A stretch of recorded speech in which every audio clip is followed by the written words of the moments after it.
a Coparmex Durango que nos permita platicar, y desde luego a la gran periodista Beatriz Pajés Rebollar que nos permita entablar un diálogo con ella en este día en el que está en Durango. Estuvo en el encuentro empresarial de Coparmex hace por la mañana, ¿no? Y ahí doña Beatriz Pajés habló de muchos temas y de todo lo que desde su punto de vista y óptica está sucediendo en este país, lamentablemente. Bienvenida a Durango. Gracias, Ever, qué gusto saludarlo, y estar aquí en este espacio y en Durango sobre todo. En Durango, que no es la primera vez, me decía antes del corte. No, con muchos amigos. Este es un muy buen lugar, donde muy generoso y con muchas amistades. Sí. Oiga, mi primer cuestionamiento, Beatriz, yo le quería preguntar como periodista, como de periodista a periodista, trabajador de esta a veces profesión tan ingrata y tan vituperiada últimamente, vilipendiada. ¿Cómo ha sido ese cambio del trabajo que hemos realizado, registrando hechos, siendo críticos y ahora siendo amedrentados? Porque antes pareciera que uno de los poderes de este país era amedrentar al periodismo desde pues, el poder fáctico del narcotráfico. Pero prácticamente yo creo que se han reeditado las acciones de los gobiernos para tratar de callar y frenar un trabajo que a veces pues es crítico, como debe de ser, pero pareciera que estamos involucionando en lugar de evolucionar. Digo, desde Buendía y su asesinato con el priato en su hegemonía, hasta cerca de 8 periodistas asesinados en el primer año de la presidenta Claudia Sheinbaum, o pues la descalificación constante y permanente durante 6 años del presidente López Obrador, y que de alguna manera ahora también se da con la presidenta Claudia en las famosas mañaneras, que son prácticamente un símil de la Santa Inquisición. Es correcto. Bueno, y ustedes acaban de tener aquí hace 2 o 3 días un caso también de un periodista asesinado aquí en Durango, y efectivamente ha habido en los últimos 7 años, Ever, toda una ola de asesinatos provocados precisamente por este clima adverso a hacer un periodismo crítico y un periodismo libre. Y mira, es decir, permíteme que hable de tú, porque por somos favor, colegas, no, por favor. Pero a ver, cuando tú creas un clima político adverso a la libertad de expresión, cuando tú estás constantemente utilizando una tribuna presidencial tan importante, que significa un micrófono de una gran potencia, para denostar, para descalificar a los críticos del régimen, especialmente a los periodistas, entonces creo que le das de alguna manera permiso a todos para apuntar sus armas y matar a ese periodismo crítico. Tú recuerdas que el Parlamento Europeo hizo señalamientos muy concretos al presidente López Obrador para que no criticara como criticaba a la prensa mexicana, precisamente en un país donde el crimen organizado se ha empoderado, y en un país donde el crimen organizado se ha empoderado, evidentemente las voces críticas pues representan un riesgo, son un riesgo, corren un riesgo y se convierten en un objetivo claro. Sin embargo, yo te diría que lo último que debemos de hacer es callarnos ante este clima de violencia. Tú acabas de relatar el secuestro de una bebé que afortunadamente entiendo que ya fue recuperada, pero el país en este momento se encuentra inmerso en un ámbito de violencia y sobre todo de falta de derecho, porque esta falta de derecho ha permeado de tal manera que ahora es muy fácil matar, ahora es muy fácil que tú le pagues a una persona para cometer un crimen, ahora es muy fácil el secuestro, ahora es muy fácil la extorsión, y creo que la labor que tenemos los periodistas hoy es un compromiso muy serio de cara a la nación para cambiar el estado de cosas. Y si esto significa poner en riesgo nuestra vida, creo que eso es parte de nuestra profesión. Sí, claro, pero de que corremos el riesgo porque no hay garantías para un ejercicio de una libertad periodística, lo estamos poniendo en riesgo, lo ponemos en riesgo cada vez que lo hacemos. Claro, pero ¿cómo vas a tener garantías si desde quien tendría la responsabilidad de garantizar ese tipo de garantías de seguridad para ejercer la libertad de expresión con absoluta libertad, no lo está haciendo? Si desde la mañanera nos están convirtiendo en un objetivo, ¿qué te puedes esperar en la delincuencia?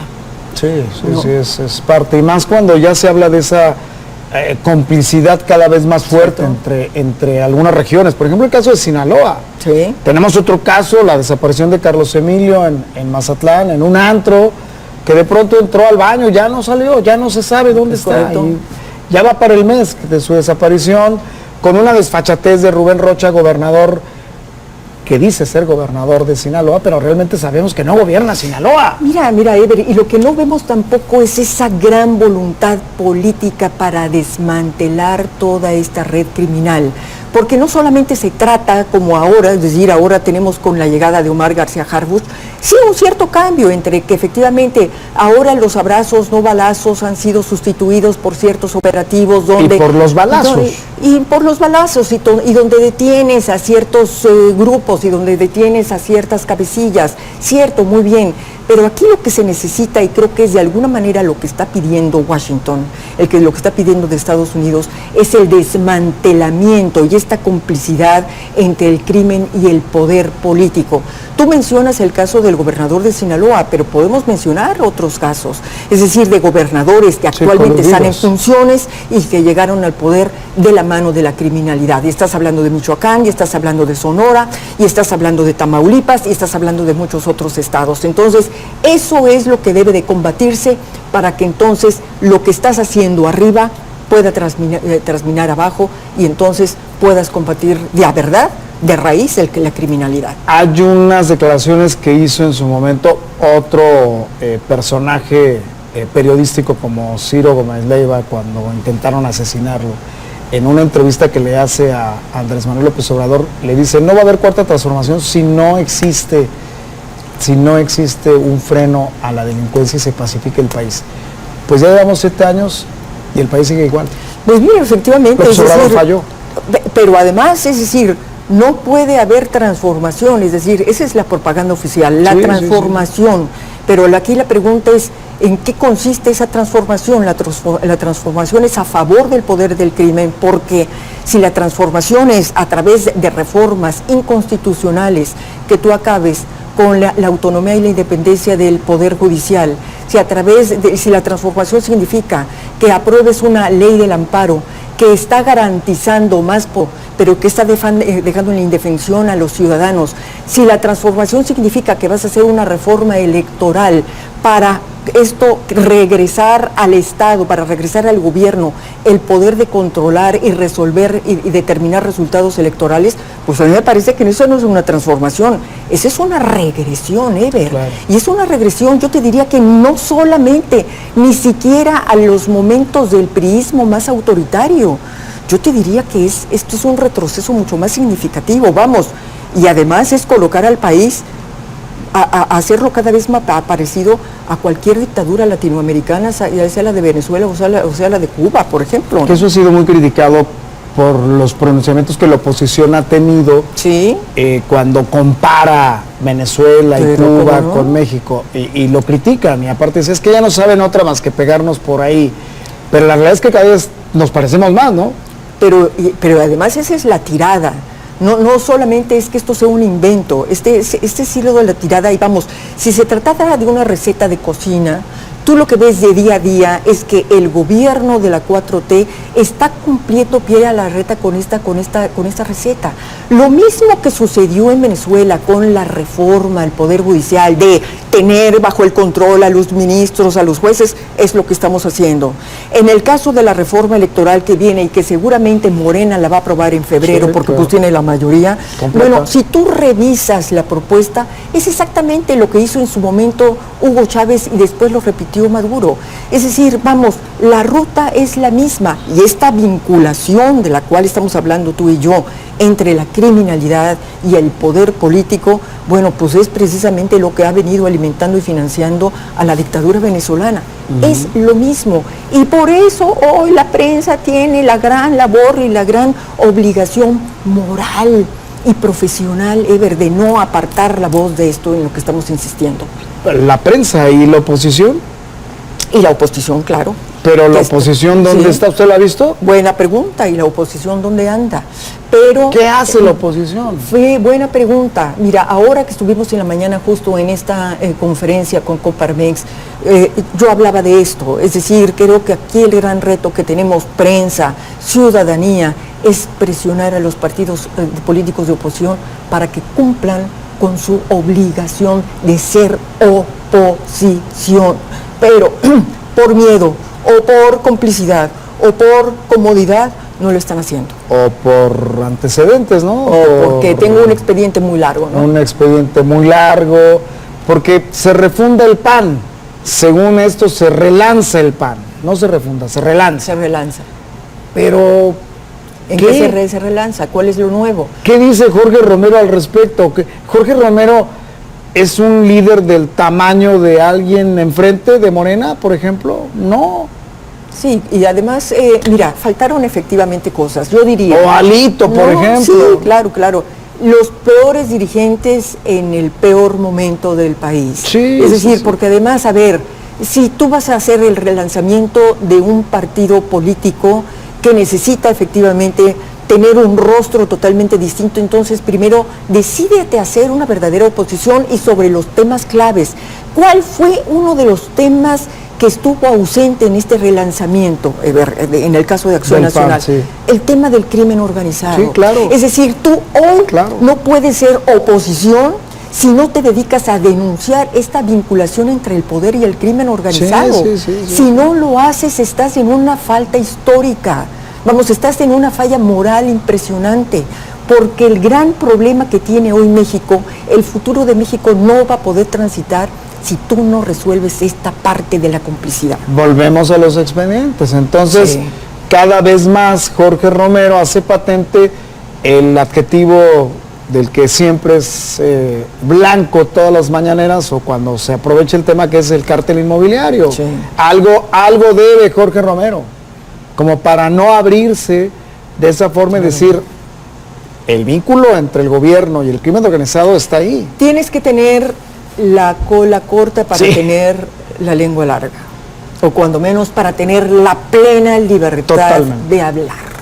Es decir, si no la tienes, mejor no te metas a ser líder de un partido político. O sea, la oposición está perdida, Beatriz. Mira, está perdida, pero no tenemos de otra. Es decir, los partidos políticos, Eber, tú y yo lo sabemos por ley, es decir, son los únicos instrumentos para poder acceder claro. al poder.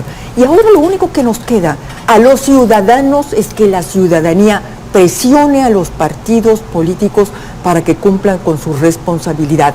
No hay de otra. Ahora, naturalmente, oye, decirle, ¿sabes qué? Ya deja de meter como candidatos a los mismos de siempre, mano. Claro. Las mismas caras sucias, los mismos compadres, los mismos cómplices. Hay una serie de gente dentro de la sociedad civil que pueden ser líderes naturales. Hay que detectarlos, hay que promoverlos, hay que impulsarlos, pero no me vengas con los mismos. Claro, la oposición como tal en estos momentos no existe, Beatriz. No. Eso queda claro. ¿Existiría en Morena? Entre el mismo morenato habrá gente que empiece a tratar de cambiar las cosas, Sí. porque tenemos a Luisa María, que con todo respeto es una dama y es respetable, pero Luis María Alcalde, dice. sí, Luisa María Alcalde, Luisa ¿no? María O sea, Alcalde. Luisa María Alcalde, pues la verdad es que para dirigir un partido como Morena, que está en su apogeo en el Que además en ni el siquiera, poder. que además ni siquiera es la verdadera presidenta. Sí, yo Es la vi decir, ayer y de la ornato. verdad es que está de ornato. Y Sí. además, con toda la parafernalia, como si fuera jefa de Estado. Claro, porque además guaruras, sabemos, camionetas pues sí, blindadas. claro, Uf. No, como lo mismo que critican. Exactamente, ¿no? así llegó Luisa María. El mismo pasado llegó al presente Exacto, con Morena. exacto. Entonces, no, bueno, pues ni una presidenta de Morena que no es presidenta de Morena, sino que es la encargada del despacho. Es decir, porque finalmente el verdadero dueño y el verdadero dirigente, uno está en Palenque y el otro está como secretario general de Morena, que luego se da sus paseos allá en hoteles de lujo en Tokio. Japón, ¿no? sí. En Tokio, ¿no? Bueno, Sí. pero tú dices, ¿podrá salir la opción dentro de Morena? Bueno, evidentemente hay división y hay confrontamiento, y no vaya a ser que les pueda ocurrir como el caso boliviano. Yo lo mencionaba hace un momento aquí con los amigos. Sí. En Bolivia, Ajá. el actual presidente de Bolivia, Luis Arce, venía precisamente del mismo partido político de Evo Morales. Y bueno, se enfrentaron, se dividieron y la consecuencia es que hoy, o hace el domingo pasado, ganó en Bolivia un candidato de derecha. Y el partido político de Evo Morales, que es el émulo de Morena aquí en México, pasó a tercer nivel. Entonces, puede ocurrir algo parecido ahí dentro de Morena por sus enfrentamientos que hay. Claro, o sea, entre los mismos morenistas ahorita están enfrentados. Sí, claro, y está el grupo de Claudia y está el grupo de Andrés. Y está el grupo de Andrés. Las viudas de Andrés. Claro, los viudos de Andrés. Pero también Adán Augusto López, el coordinador de Morena en el Senado, también anda por su ruta, y Ricardo Monreal también anda por su ruta. Entonces, pues ahí puede haber un enfrentamiento entre los distintos intereses. La lucha del periodismo siempre ha sido la misma, y también ha sido el caso de su señor padre, desde la revista Siempre fue desnudar al político, criticarlo. Y ahora, y me acuerdo que en aquel tiempo, digo, lo leí, además era muy niño, pero era prácticamente algo muy similar. La censura del Priato era fuerte, Beatriz. Pero cómo no, claro que sí, Ever, esa es la crítica. Morena, ¿no les gusta que los critiquen? No, bueno, pero... ¿Les molesta que los critiquen? Pero por supuesto, vaya que les molesta, pero además te voy a decir una cosa, nos dijeron a los mexicanos, Morena nos dijo a los mexicanos que ellos eran distintos, que ellos no se iban a parecer al pasado, y resulta que con la relación de la prensa son iguales o peores. Te voy a decir, sí, efectivamente, en la época del PRI, naturalmente un PRI autoritario, naturalmente había censura a la prensa, había persecución a los periodistas críticos, también hubo asesinatos. Ahí está el caso de Manuel Buendía. El caso de Manuel Buendía, pero hoy estamos en una situación no tan distinta, donde además, bueno, aquel periodista que se atreva a criticarlos, hay una ruptura completa, un rompimiento con ese y una marginación absoluta con este periodista. Pero además, ahora han inventado al pseudoperiodismo. Todos estos muchachos que de pronto llegan ahí, que son periodistas que llegan a las mañaneras y que llegan con una instrucción en el celular donde el director o el jefe de la vocería de la presidencia les está marcando en el celular qué pregunta le tienen que hacer a la presidenta para que la presidenta o se luzca, o se defienda o no se moleste. Entonces, bueno, y además sabemos que también hay corrupción ahí, porque ellos criticaron mucho el chayote, el famoso chayote, claro. y criticaban mucho el sobre amarillo, pero ellos están repartiendo recursos a estos pseudo periodistas que fueron inventados por Morena para estar cubriendo en las mañaneras. Creo que 150,000 pesos por pregunta, ¿no? Algo así. Algo parecido, es un buen negocio. Sí, es un buen negocio. Ahora, estos escenarios, Beatriz, finalmente no nos dan un buen augurio, ¿no? O sea, no nos vaticinan algo importante, porque además, como en aquellos tiempos de los 60, 70, 80, el Priato mantenía ese control, pero ese control puede desencadenar, porque yo insistiría, la inconformidad en algunos morenistas que a lo mejor sí tienen la idea de cambiar al país y no así. Ahí Claudia Sheinbaum, la presidenta, ¿qué papel juega? Mira, yo digo y siempre he dicho que la presidenta Claudia Sheinbaum es una presidenta atrapada. Está atrapada entre distintas fuerzas, entre lo que tiene la obligación constitucional que tendría que hacer como presidenta, que hasta el momento no le han permitido o ella no ha querido cumplir con ese mandato constitucional. ¿Pero no quiere cumplir por miedo o no puede o no quiere enfrentarse a la furia? Por varias razones. Primero porque evidentemente tiene un jefe. Y ese jefe vive en Palenque y se llama Andrés Manuel López Obrador, que la puso ahí, que la hizo candidata, que la hizo ganar y que ella le debe la presidencia de la República, no a los electores, se la debe a él que es el dueño de este partido que se ha convertido en una maquinaria electoral. Entonces, por un lado le debe a él la presidencia en este sentido. Segundo, ella no tiene el control ni de Morena, ni tiene el control del Congreso, de los morenos de Congreso, ni tiene el control de los gobernadores de Morena. Todo esto, que el dueño y el jefe de todo esto, volvemos a lo mismo, es Andrés Manuel López Obrador. Entonces ella está en una situación paradójica, porque por un lado, efectivamente fue la candidata que más votos obtuvo, ¿no? La presidenta que más votos obtuvo, pero por el otro lado, es políticamente muy débil, porque no tiene un piso político propio que la sostenga, y además ella no se ha atrevido a tomar la decisión de ser una presidenta autónoma, con plena independencia, porque ella no gobierna para México, ella gobierna para darle gusto a Andrés Manuel López Obrador. Eso es fuerte. Eso es fuerte. Y luego tiene otra presión, la presión que está en el norte, la presión de Trump, que también la está obligando a tomar decisiones que ella no se atreve a tomar porque tiene la presión de su jefe político y de toda la maquinaria morenista. Entonces yo digo que es una presidenta atrapada. ¡Qué lástima! Porque a mí como mujer me hubiera gustado que la primera mujer que llegara a la presidencia de México fuera una mujer con absoluta autonomía, y no es el caso. ¿Algún día podrá construir realmente Claudia ese grupo que le permita a ella incluso pensar en su 7º año? Ojalá que lo logre. Dicen que después del 2º año que pase lo de la revocación de mandato. Bueno, no sé qué vaya a pasar con la revocación de mandato, porque además me parece que fue una figura bastante perversa, sí, claro, inventada por López Obrador para tener el control precisamente sobre los sucesores que él iba a imponer. Entonces, ese es el problema que tiene Claudia. Es decir, porque si Claudia se desvía un poco de lo que le interesa, del proyecto político que le heredó López Obrador para consolidar la llamada Cuarta Transformación, creo que en ese momento Claudia Sheinbaum tendría el riesgo de que se le aplicara la revocación de mandato. Entonces, ese es el riesgo. Sí puede haber riesgo de que haya. Pero por supuesto, es decir, si ella se desvía, ¿no? ¿Y qué significa desviarse? Fíjate, ¿y qué significa desviarse?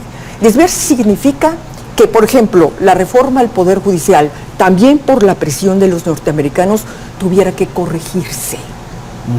Significa que la reforma electoral que por mandato de López Obrador ella y su partido político tienen que echar para adelante también pudiera ser acotada, y de que ella tomara decisiones que no fueran de acuerdo a la consolidación de este proyecto político que le dejó López Obrador. Pero lo está intentando, ¿no, Beatriz? Digo, me refiero cuando está cambiando, estos temas son intocables.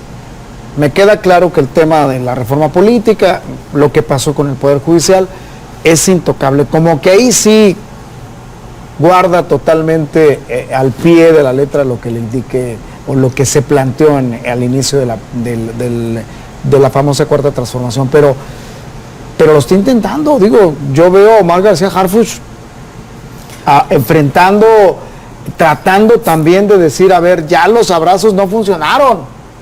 Ya tenemos que entrarle con todo, y es lo que estamos viendo ahora, ¿no? Mira, yo creo que lo intenta. Yo espero que lo intente, y yo espero que lo intente de corazón. Fíjate que cuando estaba, antes de que se aprobara la reforma al Poder Judicial, ella dejó entrever que había que revisarla, que había que dialogar con las distintas fuerzas políticas para construir una reforma al Poder Judicial que satisfaciera a todas las partes, pero finalmente reculó y finalmente terminó convirtiéndose en la primera propagandista de la peor reforma constitucional que se haya hecho en contra de la democracia mexicana y en contra de la división de poderes. Entonces, eso de intentarlo me parece que, pues no sé realmente qué tan honesta sea en ese sentido, porque además, por ejemplo, con el tema de la inseguridad, tú mencionas el Omar García Harfuch.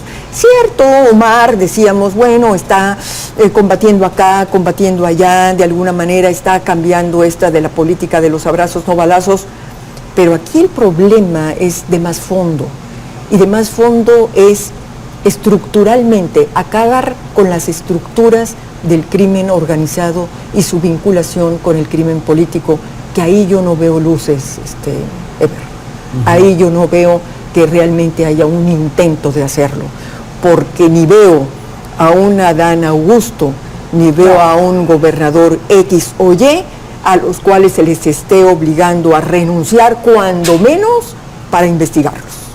No lo veo. ¿Qué sería el caso de Rocha, que está aquí cerquita? Claro, que no los veo. O sea, no hay tampoco una decisión de hacerlo. A ver, renuncia, te vamos a investigar, sepárate del cargo. No sé si seas culpable, no sé si no lo seas, pero tu obligación, como en cualquier democracia, es, y como cualquier político honesto, es, tomo la decisión de retirarme del Eso cargo. es el PRI, ¿eh? Para investigar. El PRI lo hizo. Ya sin ningún respaldo del poder. Pero eso yo no lo veo. A ver, entonces, reitero, ¿el futuro es negro? El futuro es negro en la medida en que los ciudadanos no hagamos nada para cambiarlo. ¿Y cómo lo hacemos los ciudadanos? Con el voto. Okay. Con el voto. Eso es lo que venimos a platicar aquí. Es decir, a ver, nos faltan 20 meses para la elección intermedia. No comencemos a hablar del voto 2 semanas antes, por favor, desde ahora, porque los mexicanos somos muy malos electores, somos muy malos para votar. No traemos aquí dentro la importancia del voto. Es nuestra única arma, Ever. Nosotros no tenemos metralletas, ni queremos tenerlas, ni tenemos maquinaria militar. Nuestra única arma es el voto. Y con eso tenemos que cambiar el estado de cosas. Pero habla usted de la conducta del mexicano, del elector mexicano. Sí. O sea, el elector mexicano es muy fácil de comprar. Pues sí. No, y hay una maquinaria que... ¿Quién tiene la chequera? Pues sí. No. Y además, la chequera en el momento en que vas y votas, pero también la chequera que si dispersa cada año a través de los apoyos sociales. Claro. Como una manera de sobornar al ciudadano para que luego venga y hoy te diga... Acuérdate que yo te di y que tienes que votar por mí. 700 millones de pesos sí, se reparten en Durango, claro, por programas sociales. Claro.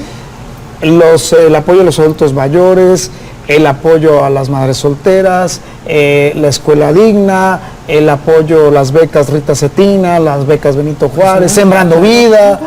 Pues es una cantidad de dinero que presupuesto, es complicada el presupuesto para el 2026, $1 billón. ¿De pesos? ¿Un billón? ¿No? Entonces, bueno, ahí está la compra del voto.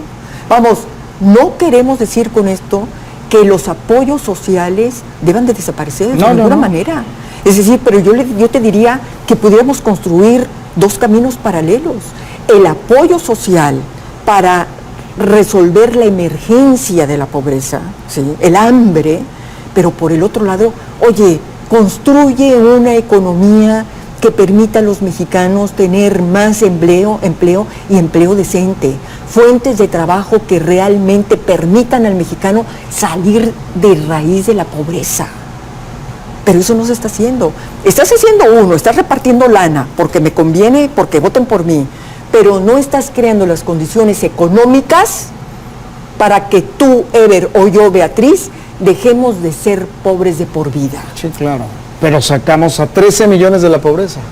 Bueno, eso dicen sus datos, pero ¿sabes una cosa?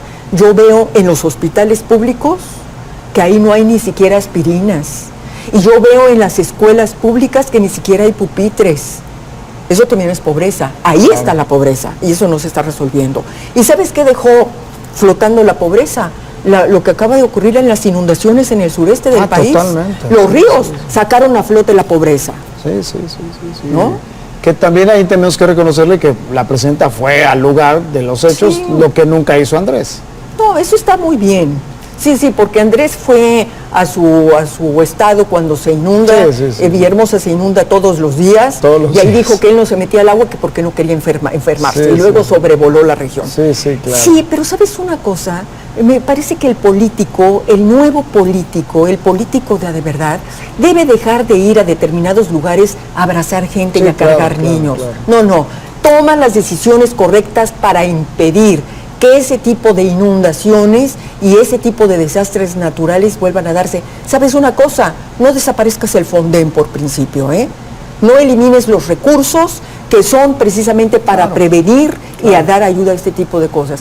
Eso es sería lo verdaderamente importante. Por último, el norte es diferente al sur.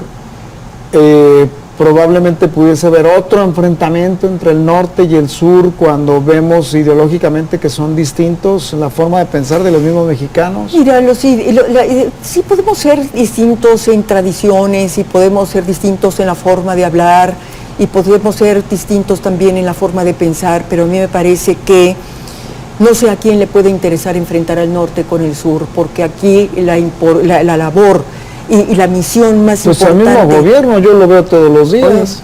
Pues yo te diría que la misión más importante de un jefe de Estado o de una jefa de Estado es construir la unidad nacional, lograr que en medio de la diferencia haya unidad. A mí me parece que a los mexicanos es más lo que nos une que lo que nos pueda distanciar, pero si hay quienes quieren apostarle al distanciamiento, sí, ¿verdad? Sí, de manera perversa, entonces me parece que no están respondiendo ni a su obligación constitucional ni a su obligación política. Porque lo de vemos, meter la unidad del país. No es lo mismo el gobernador de Nuevo León. Por supuesto que está el de Sonora, que pues es de la 4T, está Tamaulipas, sí, que es de la 4T, sí, pero de alguna manera siempre como que se marca esa diferencia. Claro, no es que allá... Mal hecho. Bueno, aquí Coahuila, el PRI.